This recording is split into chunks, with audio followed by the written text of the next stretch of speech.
Bem-vindos ao canal Medicina Ilimitada. Olá a todos. Nesta aula nós iremos falar sobre a malária, que é um tema bastante interessante e bastante abordado. Em primeiro lugar, dizer que provavelmente tenha notado que por muito tempo não produzimos aulas novas. Isto deve-se a dificuldades que tivemos ao longo deste trajeto para ter instrumentos de edição e instrumentos de gravação.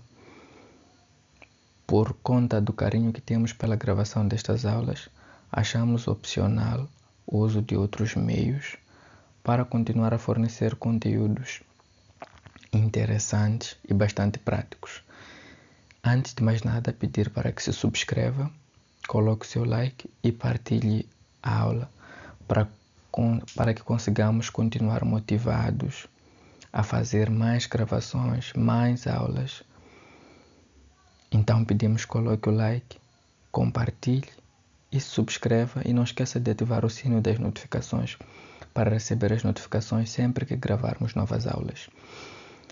E prontos, para já nós iremos falar desta aula, que é uma aula introdutória sobre a malária, e vamos falar especificamente da malária não complicada. Pelo fato da malária ser um tema interessante e muito amplo, nós achamos ideal dividir esta aula em duas partes. Nesta primeira parte, nós iremos falar de conceitos básicos da malária e da malária não complicada. Numa segunda aula, que é a mais interessante, nós falaremos da malária complicada. Esta é a estrutura da nossa apresentação. Vamos trazer a definição, a epidemiologia, a etiologia, o ciclo de vida e a fisiopatogenia e a classificação da malária. Daí vamos introduzir a malária não complicada, que é para trazer aspectos ligados à definição, ao quadro clínico, aos exames laboratoriais a serem pedidos, ao diagnóstico, às complicações, o diferencial e ao tratamento. Realmente, a malária é um verdadeiro desafio para a saúde pública, ainda que o Ministério da Saúde implemente diversas estratégias para tentar combater a malária, continua sendo uma preocupação para a saúde pública. No relatório mundial de 2016, estimou-se que cerca de 216 milhões de pessoas foram diagnosticadas com a malária e destas, 455 mil morreram. E nota-se uma grande porcentagem de morte, principalmente em crianças. No relatório de 2015, 29% das mortes hospitalares foi por conta da malária e destas 42% eram morte em crianças com menos de 5 anos. A malária é uma doença infecciosa, parasitária e aguda.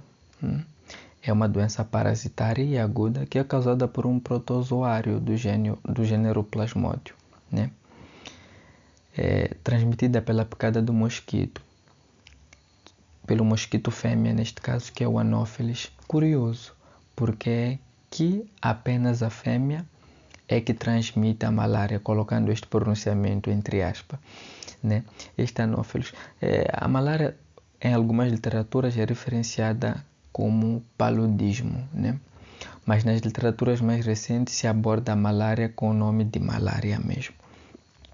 Este é um protozoário unicelular que pertence ao gênero Plasmodium.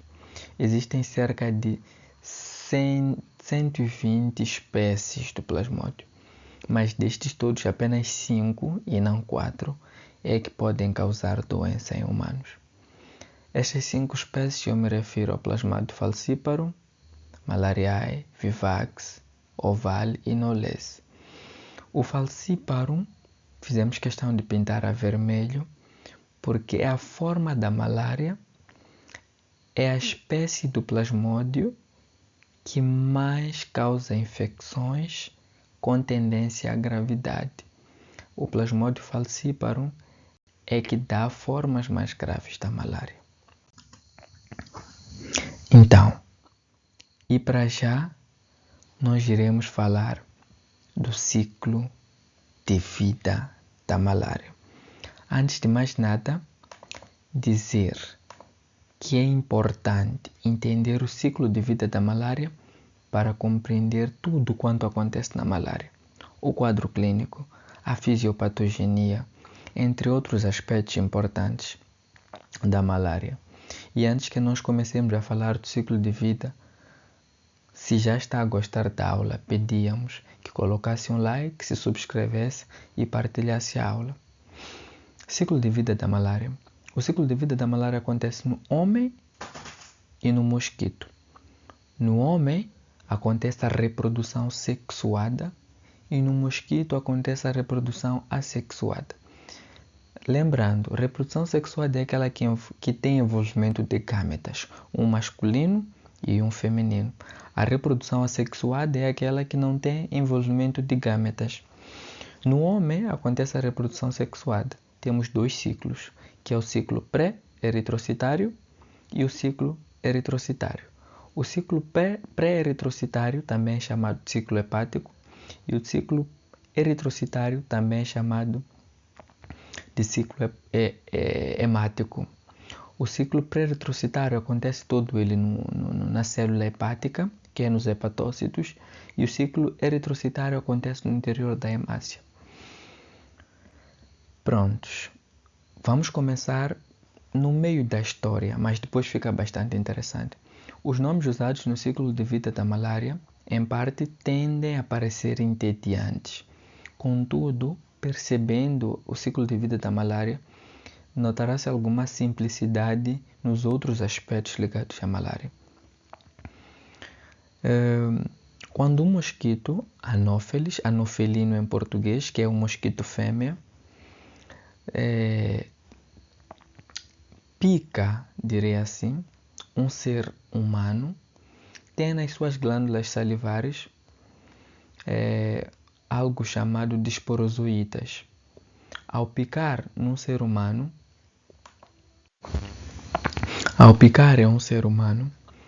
injeta na corrente sanguínea da pessoa em causa estes esporozoítas. Esses esporozoítas ficam geralmente nas glândulas salivares do mosquito e quando inoculados ou injetados na corrente sanguínea, eles circulam cerca de 30 a 60 minutos até chegar ao fígado. Infelizmente ou felizmente, esses esporozoítas têm uma certa filia pelas células hepáticas. Espero que consigam identificar na apresentação que eu me refiro estes esporozoítas. A primeira célula a ser infectada, obviamente, é o hepatócito. Aqui está o desenho do fígado, né? A primeira célula a ser infectada é o hepatócito. Ao chegar este esporozoíta no hepatócito, através de uma proteína chamada Circumsporozoite Protein, CSP, simplificando, quem achar interessante investigar mais, recomendo que leia o meu curso de infecciologia de edição de 2019. Tem muito a respeito desta proteína. Através do CSP, que é uma proteína que está na membrana do hepatócito, repito, o ciclo de vida está a começar no homem, quer dizer, o mosquito que nas suas glândulas salivares tem os esporozoítas, que são inoculados na corrente sanguínea. Este esporozoíta circula na corrente sanguínea por um período entre 30 a 60 minutos até achar o hepatócito. Hepatócitos são células do fígado. E ao chegar neste fígado, usa desta proteína CSP para conseguir entrar no interior do hepatócito. E ao conseguir penetrar o hepatócito neste caso, ganha uma forma arredondada, que é chamada de criptozoíta. Então, estes criptozoítos, que são a forma arredondada dos esporozoítos, quer dizer, depois que o esporozoíta consegue entrar no hepatócito, ganha este nome de criptozoíta, né? Dando início ao primeiro ciclo de reprodução assexuada. Este é o primeiro momento. Teremos um momento, obviamente, da reprodução sexuada, mas nesta fase inicia o ciclo de reprodução assexuada E este processo, este ciclo, é chamado de esquizogonia tecidual, né? Neste processo, em geral, em uma forma mais simplificada, o que vai acontecer é que a reprodução destes protozoários, mas de uma forma meio diferenciada do que o habitual. O núcleo deste protozoário se divide várias vezes por mitose, sem, no entanto, dividir-se o citoplasma. O que espera-se na divisão celular é que, ao se dividir o núcleo, haja divisão também do citoplasma e se originem células filhas, assim diremos. Mas aqui, estes criptozoítas que vão se multiplicando, multiplicam-se diversos núcleos ainda no mesmo citoplasma, quer dizer, o núcleo vai se multiplicando dentro da mesma célula, assim diremos, mas sem divisão, no entanto, do citoplasma. E esta forma multinucleada do parasita é chamada de esquizonte. É chamada de esquizonte. Assim como retrata a imagem, dá para ver um parasita com diversos núcleos no mesmo citoplasma, né? Então, esta forma multinucleada é chamada de esquizonte, né? Então, a posterior, cada núcleo dá origem a uma célula filha, ainda dentro do mesmo citoplasma, atenção, ainda dentro do mesmo esquizonte, né? Ainda dentro do mesmo esquizonte, cada núcleo vai dando origem a uma célula filha. E essas células filhas nós vamos chamar de merozoítos. Então, este processo todo, até a formação de merozoítos, leva cerca de 6 a 16 dias, que é equivalente ao período de incubação da malária. Até então, tudo o que aconteceu neste ciclo de vida, não há surgimento de sinais e sintomas, né? Então, ao se acumularem no interior do hepatócito, né, estes merozoítas, ao se acumularem no interior do hepatócito, quero dizer, estes merozoítas, a uma dada altura, porque o hepatócito incha de tantos merozoítas, assim diria, a uma dada altura, o hepatócito rompe. Ao romperem a membrana do hepatócito, cada hepatócito libera cerca de 10.000 a 40.000 merozoítas. E aí, toda hemácia que for passar perto do fígado é infectada, assim diríamos, né? Então vai se aproveitando de todas as hemácias. Estas merozoítas são as formas que têm filia pelos eritrócitos, pelas hemácias, neste caso, pelos glóbulos vermelhos. Então, aí nós começamos a fase eritrocitária. Literalmente iniciam os sinais e sintomas da malária. Então estaremos a começar o segundo ciclo, que é o ciclo eritrocitário, o ciclo que acontece na hemácia. Então, os merozoítas vão penetrar as hemácias, né, através do seu respectivo fator, né?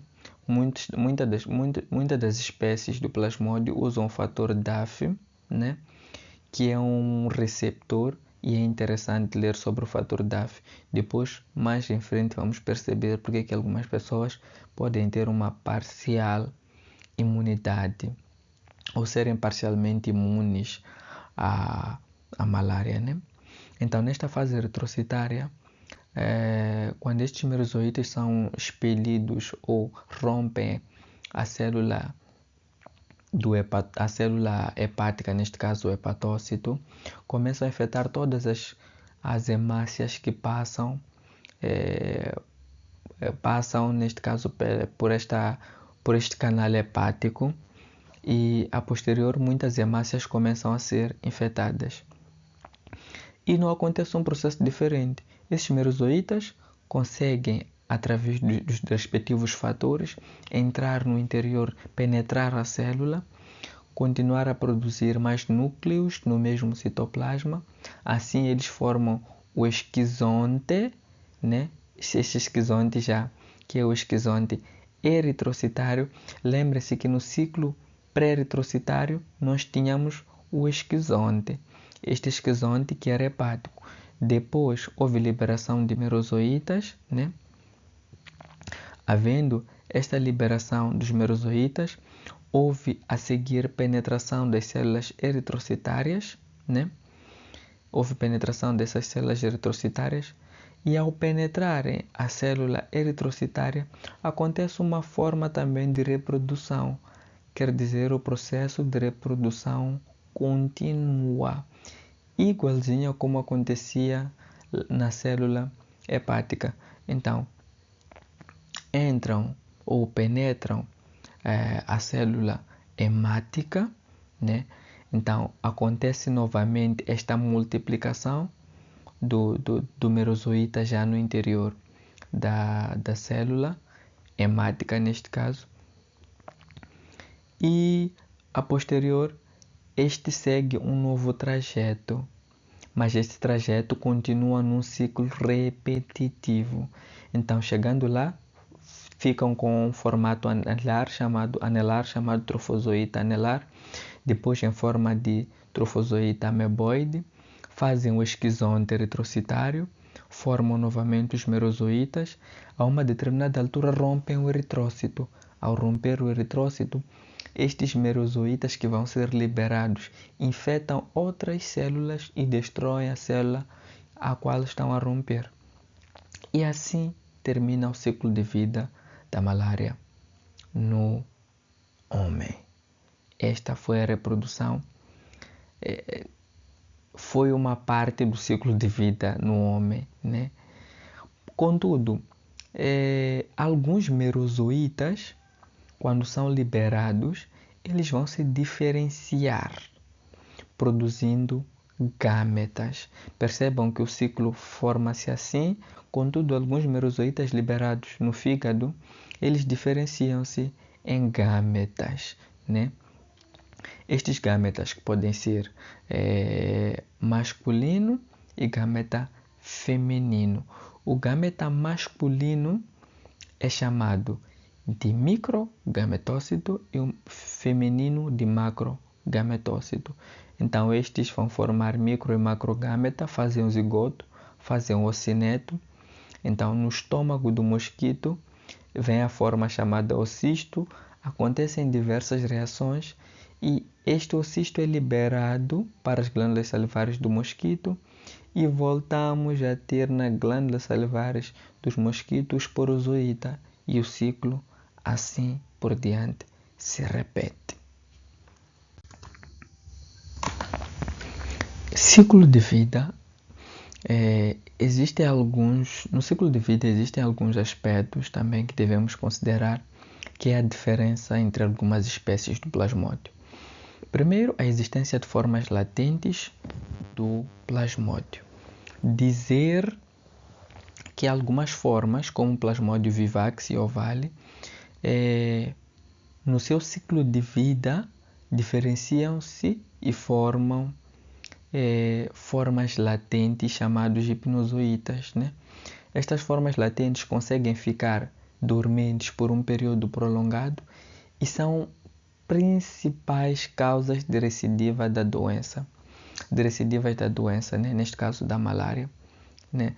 Então, para tal, ao se identificar que é uma malária por plasmódio vivax ou ovale, é necessário que se faça um hipnozoiticida.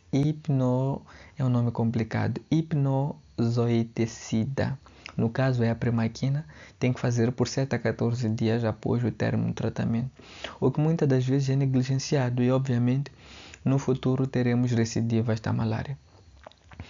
Outra diferença são as moléculas de ligação entre as membranas do parasito e da hemácia. O plasmódio vivax ele utiliza o fator DAF, né, da membrana eritrocitária, que é algo interessante por se ler. O fator DAF pode estar ausente em algumas pessoas, principalmente em africanos negros. E isto vai conferir alguma imunidade a estas pessoas que têm esta ausência do fator DAF na membrana do eritrócito. Afinal de contas, o Plasmodium vivax ele precisa do fator DAF para poder entrar no eritrócito. Então significa que o ciclo de vida terminaria no ciclo hepático, né? Terminaria no ciclo hepático, terminaria só no fígado. Obviamente que o bacilo conseguiria entrar nos hepatócitos, mas nunca conseguiria entrar nos eritrócitos, pela ausência do fator DAF. E o Plasmodium falciparum utiliza a glicoforina A, né? Outra diferença importante é a duração da esquizogônia eritrocitária, né? Que determina os ataques febris da malária. Por exemplo, o Plasmodium vivax falciparum leva cerca de 48 horas, né? Então, essa esquizogonia eritrocitária no Plasmodium falciparum vivax leva cerca de 48 horas. Então, neste caso, vai ser chamada febre terçã, né? Que para o vivax é terçã benigna e para a malária, ou quer dizer, e para o falciparum é terçã maligna. Esta diferença de benigna e maligna trata-se justamente pela minha explicação anterior, que é sobre as formas graves da malária causada pelo Plasmodium falciparum, né? Então, quer dizer, temos o primeiro dia, segundo e no terceiro temos um pico febril. Primeiro, segundo e no terceiro dia temos um pico febril nas formas da malária pelo Plasmodium vivax falciparum. Ao passo que na malária A é diferente. Temos primeiro, segundo, terceiro e no quarto dia temos um pico febril, que é a febre quartã. Ainda no ciclo de vida nós temos o modo de transmissão. Em linhas gerais, a transmissão da malária é feita pelo picado do mosquito Anopheles, né? Que é a fêmea, quando infectado. Mas, contudo, podemos ter algumas formas de transmissão parenteral, que é a transfusão sanguínea, um ferimento por uma picada de agulha infectada, a transmissão congênita, que acontece de mãe para filho durante a gravidez ou durante o parto, né? E esta malária congênita, geralmente ela é diagnosticada quando se encontra uma parasitemia num recém-nascido, nos seus primeiros 7 dias de vida, né? Ou um pouco mais tarde, mas que não haja qualquer histórico ou possibilidade de transmissão, seja pela picada do mosquito ou pelo transplante de transfusão sanguínea a um recém-nascido, quis dizer. Então, que não seja por isso. Ao se encontrar parasitemia num recém-nascido, até os seus 7 dias de vida ou um pouco mais, né? Deve sempre suspeitar-se essa malária congênita. Alguns fatores de risco a considerar, que geralmente são fatores de risco do hospedeiro, que é a resistência natural, que é aquilo que nós já falamos, algumas pessoas não têm o fator DAF, por exemplo, e acabam sendo conferidas alguma imunidade parcial ou total. A imunidade adquirida, pessoas que continuamente são expostas a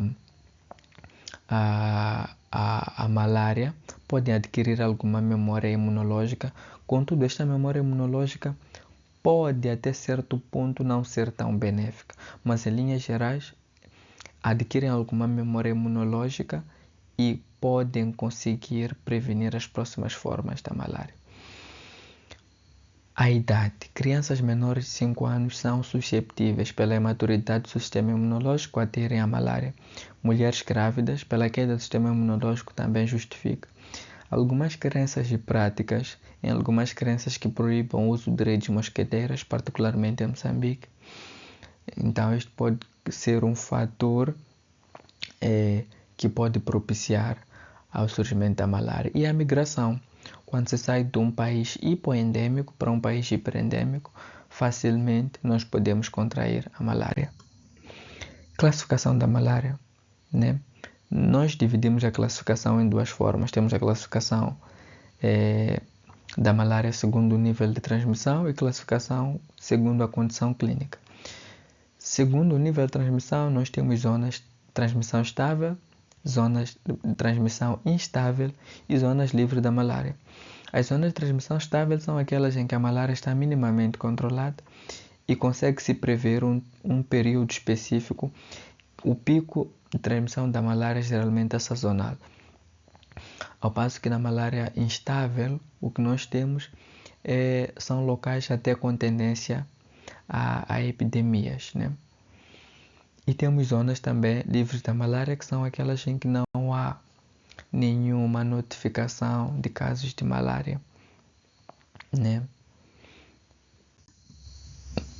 Então, classificação clínica, né? Que é a classificação de acordo com o estado clínico laboratorial do paciente. Nós podemos ter a malária complicada e a malária não complicada. A malária não complicada é aquela em que é sintomática, sim, mas sem sinais de gravidade ou sem evidências de gravidade. Estamos a falar de uma malária que não tenha sinais de gravidade ou evidência de alguma disfunção de um órgão vital. Então, quando é que nós estamos perante uma malária não complicada? É um paciente que nós já tivemos uma confirmação laboratorial ou por um teste rápido de que ele tem malária, contudo, não há algum sinal de gravidade e não há disfunção de um órgão vital. Na malária complicada é o inverso. É uma malária sintomática, com sinais de gravidade, ou que haja alguma disfunção de órgão vital evidenciado pela clínica ou por um exame laboratorial. Aqui vão alguns conceitos básicos a considerar durante a nossa apresentação. Falência terapêutica. É a persistência dos sinais e sintomas por 3 dias após o início do tratamento. Significa iniciou o tratamento e continua ou persistem alguns sinais e sintomas da malária. Recaída na malária é o reaparecimento da doença após o sucesso do tratamento clínico. Significa o paciente termina tratamento, né? O hematozoário não encontra o parasita, não temos uma densidade parasitária, há desaparecimento de quase todos os sinais e sintomas. Contudo, o paciente volta a ter estes sinais e sintomas ou algum nível de parasitemia. Recrudescência é a parasitemia após a eliminação inicial do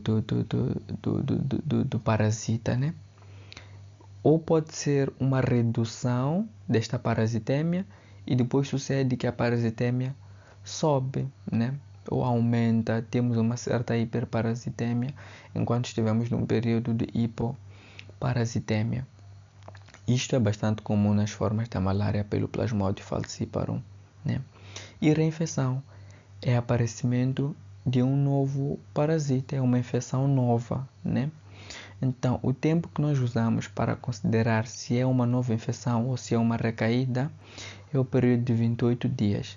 Se dentro de 28 dias o paciente aparece com sinais e sintomas e um exame parasitológico positivo, nós vamos considerar recaída.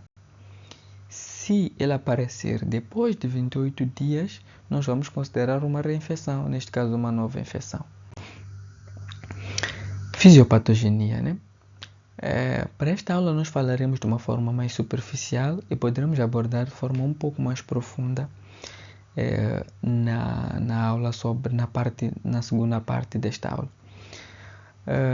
Esta fisiopatogenia está ligada primeiro à ação do parasita e depois à resposta do hospedeiro.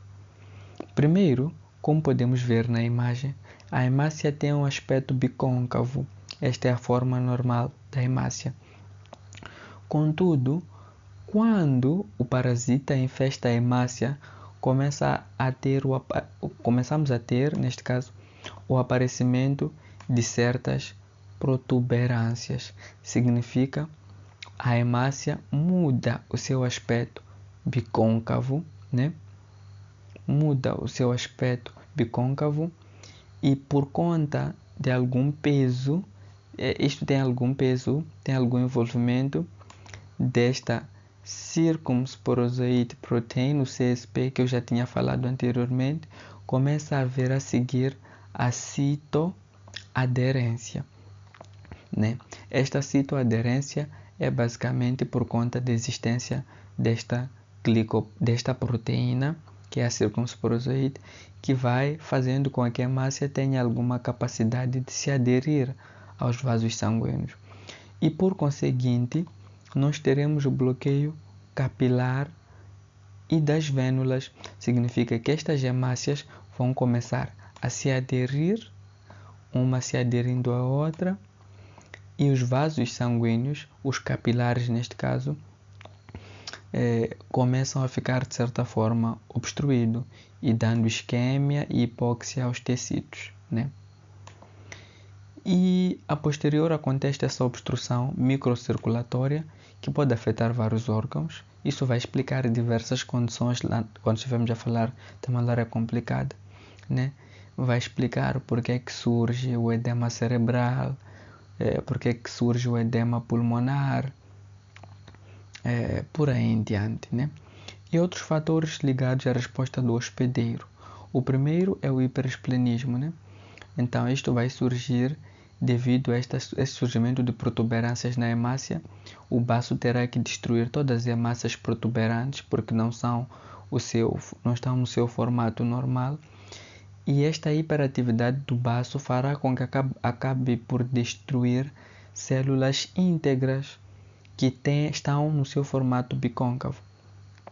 E a posterior, os restos celulares, por conta deste hiperesplenismo, os restos celulares vão acabar ocasionando a liberação de citocinas pró-inflamatórias, o fator necrose tumoral, as prostaglandinas, estes também que vão ditar muito sobre o quadro clínico do paciente e muito sobre a fisiopatologia que vamos tratar na malária complicada. Antes de começarmos sobre a malária complicada, pedir para que se subscreva, coloque o seu like, partilhe e dê seu comentário sobre o que acha da nossa apresentação. Já tínhamos definido que a malária não complicada é aquela que não tem sinais de gravidade ou alguma evidência, seja clínica ou laboratorial, de disfunção de um órgão vital, né? Então, nesta malária não complicada, nós temos sinais e sintomas, sim, não são graves e nada evidencia uma disfunção de órgão vital. O quadro clínico é bastante inespecífico, mas marcamos a vermelho os sintomas mais frequentes e mais relatados, que são a febre, cefaleia, náuseas, anorexia e astenia. É importante na malária, sim, fazer o exame físico, assim como em outras doenças. Porém, a necessidade de prestar mais atenção na medição da temperatura corporal, avaliar a palidez, particularmente em crianças e mulheres grávidas, isso devido ao risco que eles têm de desenvolver anemia, realizar um exame físico geral, incluir outras causas comuns de doenças febris, excluir, quero dizer.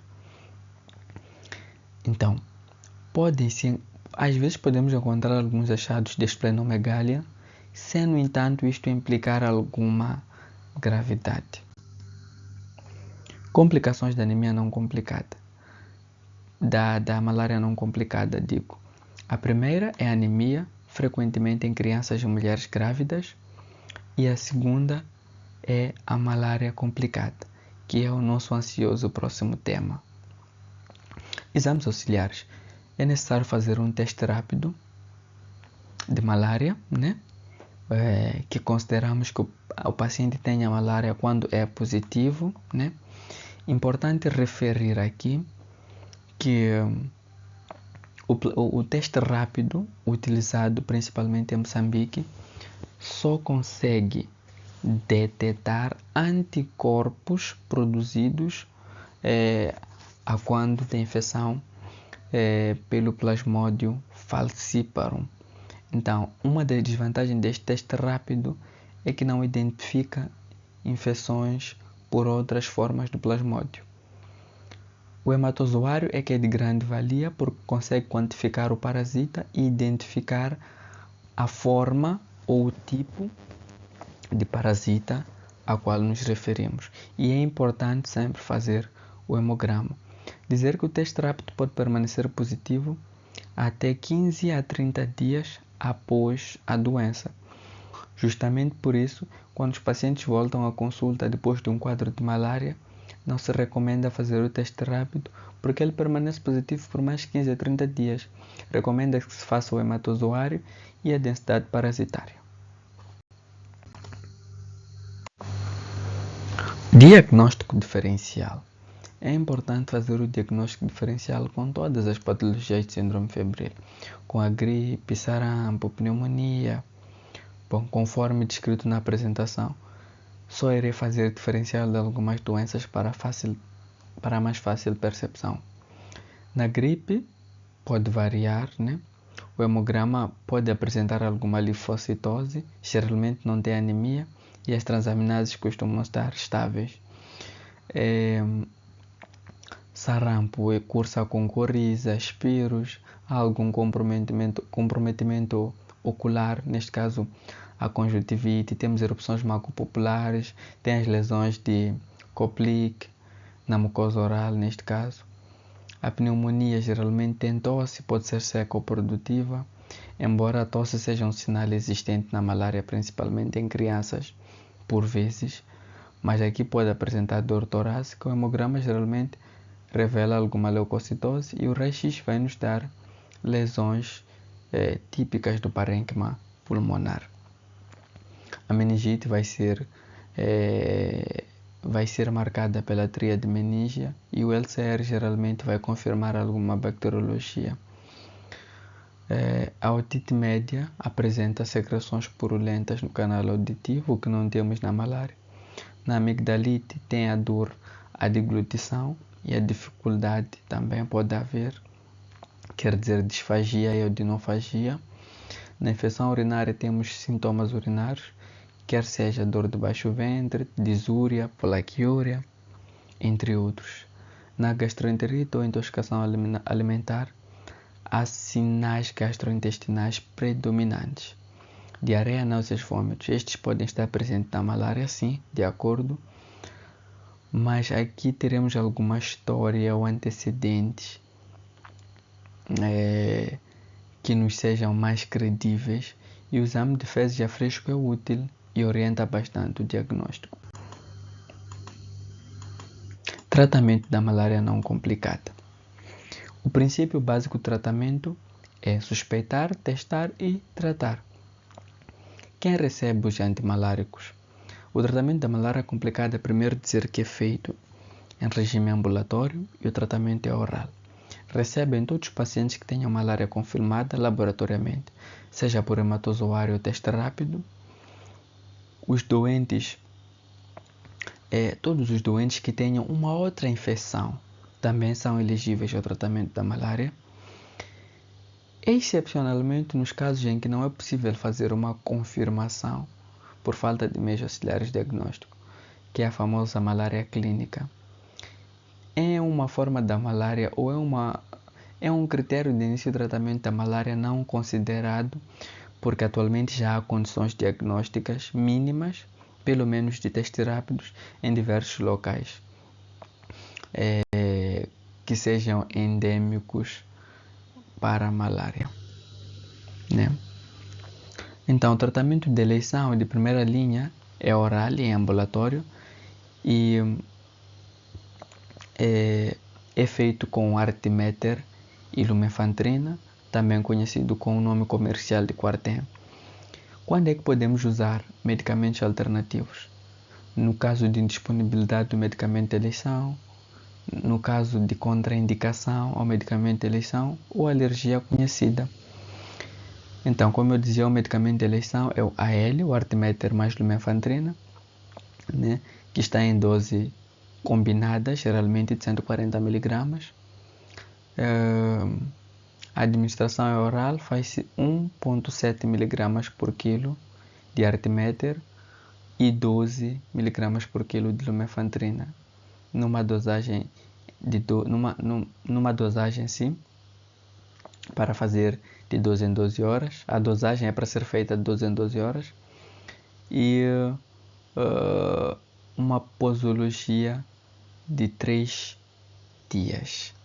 Houve alguma inversão aqui durante a elaboração da apresentação. mas creio que já tenham percebido, né? A segunda linha, o alternativo, usa-se o artesanato, mas a modiaquina, né? Que estão nesta apresentação referida aqui, e calculamos com 4 mg por quilo de artesanato e ou 10 mg por quilo de amodiaquina. O quinino também é alternativo, já foi o tratamento de primeira linha no passado, está numa apresentação de comprimidos 300 mg, que é o sulfato de quinino, né? É recomendado fazer uma dose, o cálculo com 10 mg por quilo de peso, em um regime de 42 comprimidos, que corresponde a 21 doses. Significa que o tratamento leva 7 dias e o medicamento é administrado de 8 em 8 horas, ou seja, 3 vezes por dia.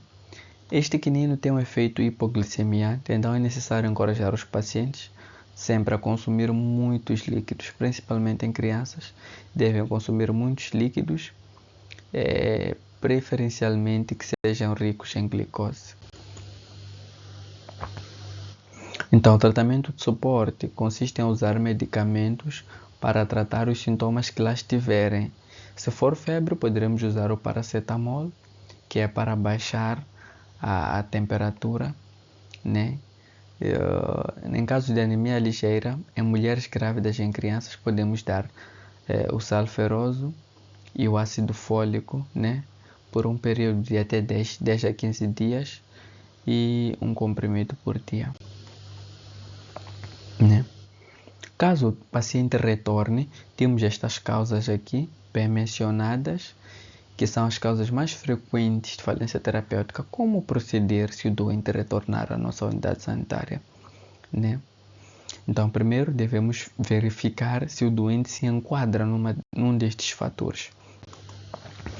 Então, se o doente aparecer antes dos 28 dias, após o tratamento, com sintomas e o esfregaço positivo, o hematozoário positivo, deve se considerar falência terapêutica e a posterior tratar conforme a classificação.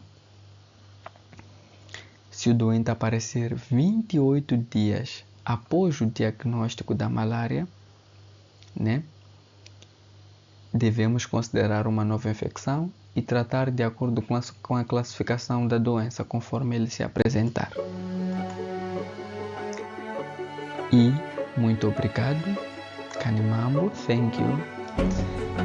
Esperamos que tenha gostado desta apresentação. Nos comprometemos em trazer mais uma apresentação na próxima aula, e esta que vai trazer muito sobre a malária complicada, que é um tema bastante interessante e que tem conteúdos ainda mais importantes.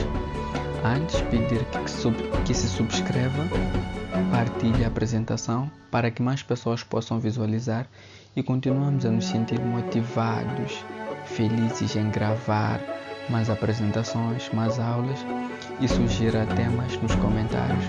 Faça dúvidas, deixe suas dúvidas nos comentários, deixe sugestões de melhoria e muito obrigado.